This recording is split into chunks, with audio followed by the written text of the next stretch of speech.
Hello दोस्तों, नमस्कार। आशी ऑनलाइन क्लासेज में आप सबका स्वागत है। मैं रामाशीष यादव। आज का हमारा विषय है 74वें गणतंत्र दिवस के अवसर पे भारत के मुख्य अतिथि तथा मिस्र का भौगोलिक परिचय। मिस्र के भौगोलिक परिचय के साथ साथ मिस्र के आसपास के क्षेत्रों के बारे में भी हम पढ़ने का काम करेंगे। दोस्तों, हम सबको पता है कि हमारा देश जब से आज़ाद हुआ तब से हर 26 जनवरी को अर्थात गणतंत्र दिवस के अवसर पे किसी न किसी राष्ट्राध्यक्ष को मुख्य अतिथि के तौर पे बुलाया जाता है। चूँकि सन 2021 और सन 2022 में कोविड का मार अधिक था, इसके वजह से इन 2 सालों में कोई विदेशी राष्ट्राध्यक्ष हमारे देश में गणतंत्र दिवस के अवसर पे बतौर मुख्य अतिथि नहीं आ पाए। लेकिन 2023 में कोविड मार जैसे ही कम हुआ तो हमने मिस्र के राष्ट्राध्यक्ष अर्थात वहाँ के राष्ट्रपति को मुख्य अतिथि के तौर पे बुलाया। मिस्र के वर्तमान में जो राष्ट्रपति हैं उनका नाम है अब्देल फतह अल सीसी। ये हमारे देश में 26 जनवरी 2023 को बतौर मुख्य अतिथि आए हुए थे। चूँकि यह करंट का विषय है और जब करंट का विषय हो जाता है तो वर्तमान में जो भी परीक्षाएं हो रही हैं उन परीक्षाओं को या तो भूगोल हो या तो इतिहास हो या तो इकोनॉमिक्स हो या तो पॉलिटिक्स हो, सारे विषयों को करंट की चीज़ों से जोड़ करके क्वेश्चन करने का काम किया जा रहा है। इसलिए यह बहुत ही नवीन मुद्दा है और इस नवीन मुद्दे को हम थोड़ा करंट और भूगोल दोनों को मिला के पढ़ाने का काम करेंगे। दोस्तों, हमें पता है कि जो मिस्र है यह मिस्र अफ्रीका महाद्वीप का एक देश है और अफ्रीका महाद्वीप के किस हिस्से में स्थित है तो यह अफ्रीका महाद्वीप के उत्तरी और पूर्वी हिस्से में स्थित है। यह एक मरुस्थलीय क्षेत्र है। यह एक क्या है? मरुस्थलीय क्षेत्र है जो सहारा मरुस्थल का एक हिस्सा है। सहारा मरुस्थल दुनिया का सबसे बड़ा उष्ण मरुस्थल के नाम से जाना जाता है और उसी मरुस्थल का एक हिस्सा है जिसे हम क्या कहते हैं? मिस्र के नाम से जानते हैं। लेकिन यह भी आपको बता दें कि इसी मिस्र में मानव जाति का उत्पत्ति माना जाता है। मिस्र में ही जो मेसोपोटामिया की सभ्यता है, इसी सभ्यता से माना जाता है कि मानव की उत्पत्ति हुई थी। अब इसमें हम थोड़ा सा देखेंगे यहाँ पे, चूँकि मिस्र के उत्तरी हिस्से की हम सबसे पहले बात करते हैं। मिस्र के उत्तरी हिस्से में कौन सा सीमा बनाने वाला भौगोलिक कारक है? तो इस उत्तरी हिस्से में आपका है भूमध्य सागर। भूमध्य सागर के बारे में बताया जाता है कि यह जो हमारा पृथ्वी की उत्पत्ति हुई थी और उत्पत्ति के साथ ही उत्पत्ति के कुछ समय बाद जब इस महाभूखंड जिसको हम पैंजिया नाम दिए उसका विखंडन हुआ, उस विखंडन के बाद जो अवशेष भाग बचा उसी अवशेष भाग को हम क्या कहते हैं? भूमध्य सागर कहते हैं। भूमध्य सागर जो है अफ्रीका और यूरोप के मध्य में सागर है जो काफ़ी बंद है, चारों तरफ से बंद है। एक जिब्राल्टर जल संधि है और दूसरी स्वेज नहर है जो इसमें जाने का मार्ग प्रदान करती हैं। तो यहाँ पे इसके उत्तर में अर्थात मिस्र के उत्तर में कौन सा है? भूमध्य सागर। और इसके पूर्व में यदि देखें तो अफ्रीका महाद्वीप का ही लीबिया देश है। यह लीबिया देश क्या करता है? सीमा बनाने का काम करता है। लेकिन उसके जैसे ही हम दक्षिण आते हैं तो मिस्र के दक्षिण में एक देश है जिस देश का नाम क्या है? सूडान। सूडान दक्षिणी सीमा बनाता है। लेकिन इसके पूर्वी सीमा की यदि हम बात करते हैं तो मिस्र की पूर्वी सीमा जली हो जाती है। जली हो जाती है मतलब यहाँ पे एक सागर पाया जाता है जिसको हम क्या कहते हैं? लाल सागर अर्थात रेड सी के नाम से जानते हैं। यह लाल सागर, देखिए मुझे इसको लाल कलर से ही मैं बना दिया हूँ, यहाँ पे लिखा भी गया है लाल सागर। लाल सागर है जो क्या करता है? मिस्र का पूर्वी सीमा बनाने का काम करता है। अच्छा, लाल सागर पूर्वी सीमा बनाने का काम करता है, लेकिन लाल सागर में ही थोड़ा सा और नीचे आप जब जाएंगे तो यहाँ पे देख रहे हैं आपका एक देश है जिबूती और इधर से एक देश है जो अरब प्रायद्वीप का हिस्सा है। इन दोनों के बीच में देखेंगे जल काफ़ी सकरा हो गया है और जब जल सकरा हो गया है तो इसी सकरे जल को हम क्या कहते हैं? जल संधि के नाम से जानते हैं और इस जल संधि का नाम है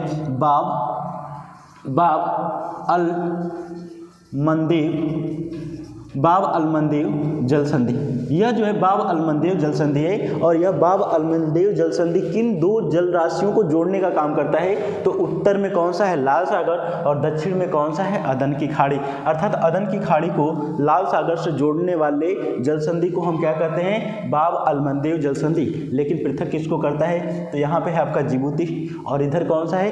अरबियन प्रायद्वीप। तो जिबूती को अरबियन प्रायद्वीप से अलग करने का काम करता है। ठीक है, तो ये तो आपकी एक जल संधि हो गई और यहाँ पे हो गया आपका लाल सागर। लेकिन इसके बाद और भी हिस्सा देखेंगे, यहाँ पे देखिए एक स्थिति है लगभग त्रिभुजाकार आकार में फैला हुआ है। यह जो है सिनाई प्रायद्वीप के नाम से जाना जाता है। यह क्या है? सिनाई प्रायद्वीप के नाम से जाना जाता है। ठीक है, सिनाई प्रायद्वीप के नाम से जाना जाता है। और यहाँ पे एक इसका पर्वत है जिस पर्वत का नाम ही है सिनाई पर्वत। और सिनाई पर्वत की सबसे ऊंची चोटी जो है वह कैथरीन के नाम से जानी जाती है। सिनाई पर्वत की सबसे ऊंची चोटी जो है वह कैथरीन के नाम से जानी जाती है, जिसकी ऊंचाई जो है 2228 मीटर है। अर्थात यह भी हम कहते हैं कि जो यह कैथरीन है यह मिस्र की, यह क्या है? मिस्र की सबसे ऊंची चोटी है। यह मिस्र की सबसे ऊंची चोटी है। ठीक है, जो कहाँ पे है? सिनाई प्रायद्वीप में। सिनाई प्रायद्वीप पर नियंत्रण किसका है? वर्तमान में मिस्र का नियंत्रण है। लेकिन थोड़ा सा इसके इतिहास को जब देखें, जब द्वितीय विश्व युद्ध की समाप्ति हो रही थी उस समय इसको लेकर के काफ़ी विवाद था, क्योंकि यहाँ पे आप देख रहे हैं इजराइल है और इजराइल जो है अपना वर्चस्व बढ़ा रहा था, और वर्चस्व बढ़ा रहा था तो यह सिनाई प्रायद्वीप पर अधिकार कर लिया। सिनाई प्रायद्वीप पर अधिकार कर लिया। सुएज नहर भी लगभग उसके नियंत्रण में हो गई थी, लेकिन पुनः संयुक्त राज्य अमेरिका ने हस्तक्षेप किया। पुनः इजराइल जो है पीछे गया, और इजराइल जब पीछे गया तो यह सिनाई प्रायद्वीप जो है मिस्र के नियंत्रण में आ गया। दोस्तों, यहाँ पे एक सामरिक दृष्टि से, ठीक है, और विश्व व्यापार के दृष्टि से बहुत ही महत्वपूर्ण तथ्य है। उस तथ्य के बारे में यदि हम बात करेंगे तो देखिए यहाँ पे मैं ग्रीन कलर से लिखा हूँ सुएज नहर। सुएज नहर बहुत ही इंपॉर्टेंट है। सुएज नहर बनाने का प्रस्ताव जो करने का काम किया गया था, उस चीज को थोड़ा सा जगह का अभाव है, इस चीज को थोड़ा सा मैं जूम के रूप में यहाँ पे दिखाऊंगा। ठीक है, देखिए सुएज नहर वहाँ पे, और इस सुएज नहर की बनाने का प्रस्ताव जो है फर्डिनेंड डी लेसेप्स नामक विद्वान ने, चाहे व्यक्ति ने किया था। ये रहने वाले कहाँ के थे? ये फ्रांस के रहने वाले थे। लेकिन जब इस सुएज नहर की बनाने का प्रस्ताव हुआ तो जर्मनी नहीं, ब्रिटेन ने इसका घोर विरोध किया। घोर विरोध इसलिए किया क्योंकि उसे पता था कि जिस दिन यह बन जाएगा तो इधर से जो जाने का मार्ग है, जिस पर मेरा अधिकार है, वो खो जाएगा। ठीक है, इसलिए जो है उन्होंने इसका विरोध किया तथा इसकी आलोचना कर रहे थे। लेकिन इस चीज को, यदि सुएज नहर को हम देखें तो सुएज नहर जो है भूमध्य सागर को जोड़ता है। किसको? इसको देखिए, सुएज नहर किसको जोड़ता है? भूमध्य सागर को। इधर कौन सा है? भूमध्य सागर। यहाँ पे कौन सा है? भूमध्य सागर। और यहाँ पे कौन सा है? यहाँ पे है लाल सागर। यहाँ पे जो है लाल सागर है। अर्थात यह जो सुएज नहर है भूमध्य सागर को लाल सागर से जोड़ने का काम करता है। अच्छा, जब जोड़ने का काम करता है तो देखते हैं कि इसकी उत्तरी हिस्से पे, जो सुएज नहर है इसके उत्तरी हिस्से पे कौन सा बंदरगाह है? तो पोर्ट सईद है। पोर्ट सईद, अर्थात सुएज नहर के उत्तरी हिस्से पे जो बंदरगाह है उस बंदरगाह का नाम है पोर्ट सईद। ठीक है, यह बंदरगाह कहाँ पे है? तो भूमध्य सागर में। अच्छा, तो दूसरा बंदरगाह कहाँ पे है? जो दूसरा दक्षिणी छोर पे है उसका नाम है पोर्ट सुएज। और पोर्ट सुएज जो है यह कहाँ पे है? लाल सागर में स्थित है। अच्छा, एक चीज और देखते हैं कि जब इस सुएज नहर का निर्माण किया गया तो जिस स्थलखंड को तोड़ करके निर्माण किया गया उस स्थलखंड में 3 झीलें थीं। उन 3 झीलों की यदि हम बात करते हैं तो सबसे उत्तर में जो झील थी इसका नाम था लिटिल झील।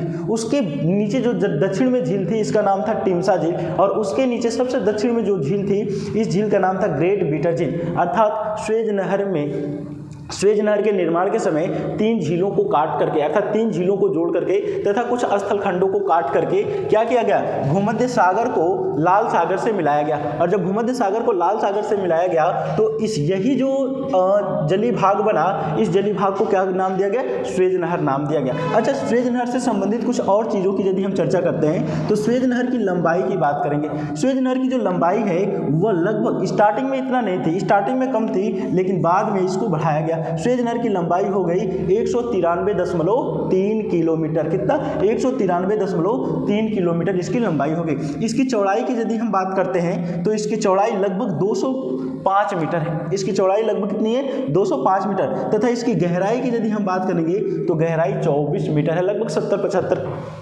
फीट के आसपास आएगा गहराई।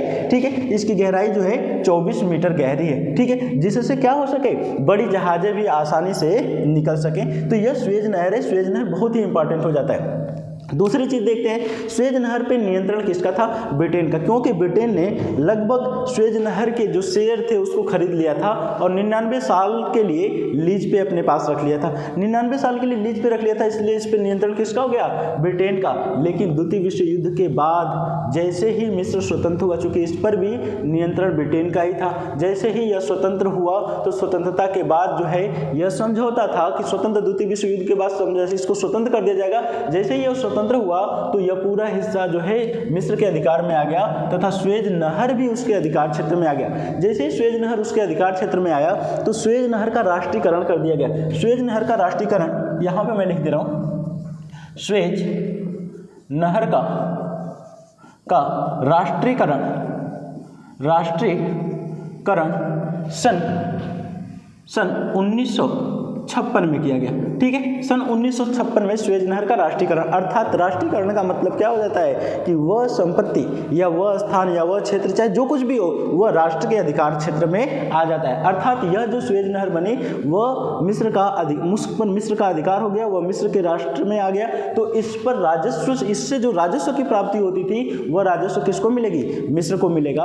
और यह बताया जाता है कि मिस्र के राजस्व का अर्थात जीडीपी का लगभग 34 से 40% हिस्सा जो है स्वेज नहर से चुंगी के रूप में या कर के रूप में प्राप्त होता है। ठीक है, तो लगभग यह मिस्र के आय का बहुत बड़ा हिस्सा है, जो 34 से 40% जो है स्वेज नहर से ही प्राप्त होने का काम होता है। आगे चलते हैं तो यहाँ पे एक चीज और आएगी, यहाँ पे बहुत ही महत्वपूर्ण चीज है, एक नदी, उस नदी का नाम है नील नदी। नील नदी इतनी महत्वपूर्ण हो जाती है कि यहाँ तक कहा गया है कि जो मिस्र है, मिस्र को नील नदी का वरदान कहा गया है। अर्थात जो नील नदी है उस नील नदी का उपहार है कौन सा देश? मिस्र देश। मिस्र को उपहार बताया गया। क्यों बताया गया है तो देखेंगे, यह पूरा का पूरा क्षेत्र क्या है? मरुस्थल है और उष्ण मरुस्थल के नाम से जाना जाता है। जब यह उष्ण मरुस्थल है तो यहाँ पे जल का अभाव होगा, और जब जल का अभाव होगा तो जल मिलेगा कहाँ से? इस क्षेत्र में जब एक नदी प्रवाहित होने लगी जिस नदी का नाम क्या है? नील नदी। अच्छा, एक चीज और भी ध्यान रखिए, नील नदी विश्व की सबसे लंबी नदी है। ठीक है, नील नदी जो है विश्व की सबसे लंबी नदी है। यह नील नदी यहाँ से प्रवाहित होती है और जब प्रवाहित होती है तो इस नदी के बेसिन में, बेसिन का मतलब होता है कि नदी जहाँ तक के जल को धारण कर ले वही नदी बेसिन है। तो यह जितने क्षेत्र से इसका जितना बड़ा बेसिन है उस क्षेत्र में कृषि का कार्य किया जाता है और कृषि के कार्य करने की वजह से इसको मिस्र का वरदान कहते हैं। अच्छा, लेकिन एक चीज और देखेंगे कि नील नदी का उद्गम कहाँ से हुआ है। नील नदी के उद्गम की यदि बात करते हैं तो नील नदी का उद्गम हुआ एक झील है जो विषुवत रेखा पर स्थित है। ठीक है, अर्थात यह भी कहा जा सकता है कि वह कौन सी झील है जो विषुवत रेखा पर स्थित है। उस झील का नाम है विक्टोरिया झील। विक्टोरिया झील जो हमारे अफ्रीका महाद्वीप में स्थित है, उसी झील के जिंजा नामक स्थान से यह नदी निकलती है। कहाँ से? विक्टोरिया झील के जिंजा नामक स्थान से यह नदी निकलने का काम करती है। और यह झील कहाँ पे है, थोड़ा सा इसकी स्थिति को हम देख लें तो जैसे हम मान लेते हैं यहाँ पे हमारी झील है। ठीक है, यह झील जो है, इस झील का नाम क्या है? इस झील का नाम जो है विक्टोरिया झील है। ऐसे मान लेता हूँ, यह क्या है? विक्टोरिया झील। और इस विक्टोरिया झील की यदि हम बात करें, विक्टोरिया झील, अब इस विक्टोरिया झील की यदि बात करते हैं तो इससे सीमा बनाने वाले कुछ देश हैं। जैसे यहाँ से एक देश आता है, यहाँ से ऐसे, इस देश का नाम क्या है? केन्या। इस देश का नाम क्या है? केन्या। और यहाँ से एक देश आता है, इसका नाम है तंजानिया। ठीक है, तंजानिया। और ऊपरी हिस्से में एक देश है, इस देश का नाम क्या है? युगांडा। ठीक है, युगांडा। अर्थात जो विक्टोरिया झील है यह झील 3 देशों की सीमाओं पर स्थित है।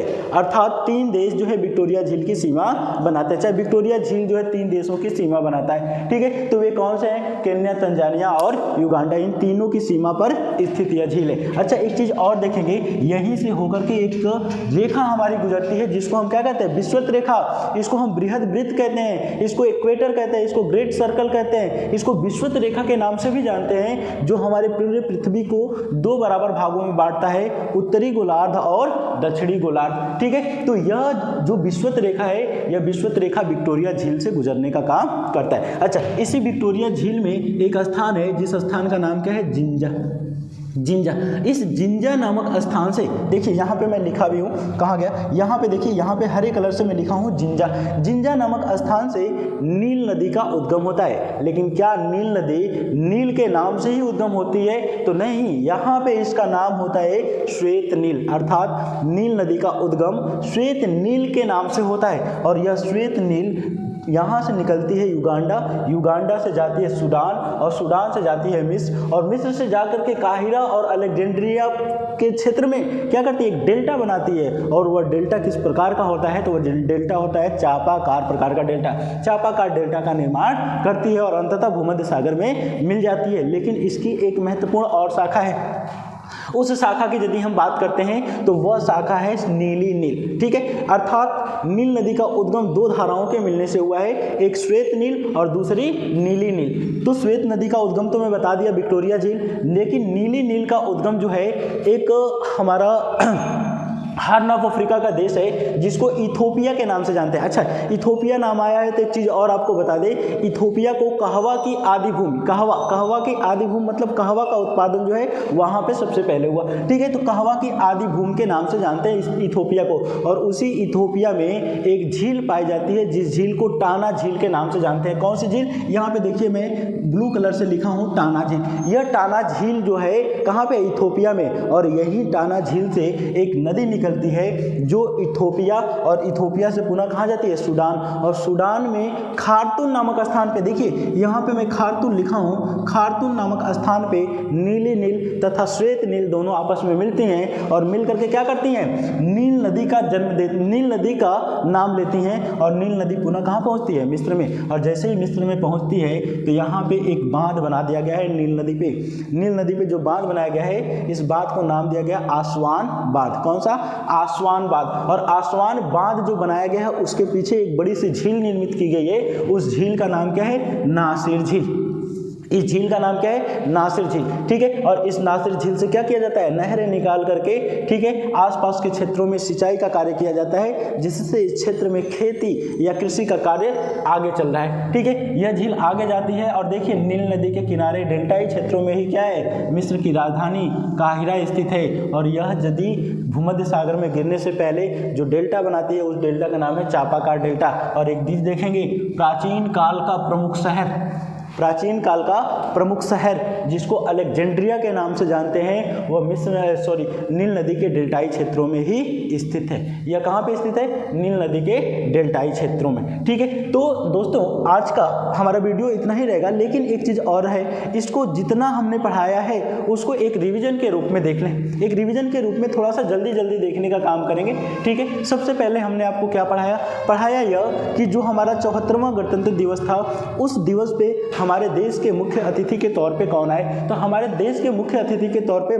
मिस्र के राष्ट्राध्यक्ष अर्थात मिस्र के राष्ट्रपति जिनका नाम था अब्देल फतह अल सीसी, ये हमारे देश के क्या थे? राष्ट्राध्यक्ष थे, हमारे देश के मुख्य अतिथि थे, ठीक है, लेकिन मिस्र के राष्ट्राध्यक्ष थे। उसके बाद यदि हम बात करते हैं तो दो चीज़ों पे और हमने चर्चा किया है कि राष्ट्राध्यक्षों को बुलाना हमारी परंपरा रही है कब? गणतंत्र दिवस पे। लेकिन 21-22 में, सन 2021-22 में हम राष्ट्राध्यक्ष को नहीं बुला सके। कारण यह था कि कोरोना का मार था। 2021 में राष्ट्राध्यक्ष को आमंत्रित किया भी गया था, लेकिन कोरोना की वजह से उनका प्लान कैंसिल करना पड़ा। उसके बाद हम मिस्र के भौगोलिक स्थिति की बात कर रहे थे, तो यह हमारे अफ्रीका महाद्वीप के उत्तरी और पूर्वी हिस्से में स्थित है। इसके उत्तर में भूमध्य सागर है, इसके पश्चिम में कौन सा है? लीबिया है। लीबिया एक देश है अफ्रीका का ही, यह सीमा बनाता है। उसके दक्षिण में कौन सा है? सूडान, यह भी मिस्र का एक देश है जो क्या करता है? मिस्र के साथ सीमा बनाता है। लेकिन पूर्वी हिस्से में देखेंगे लाल सागर है, लाल सागर अर्थात जलीय सीमा बनने का काम करता है। लेकिन उसके और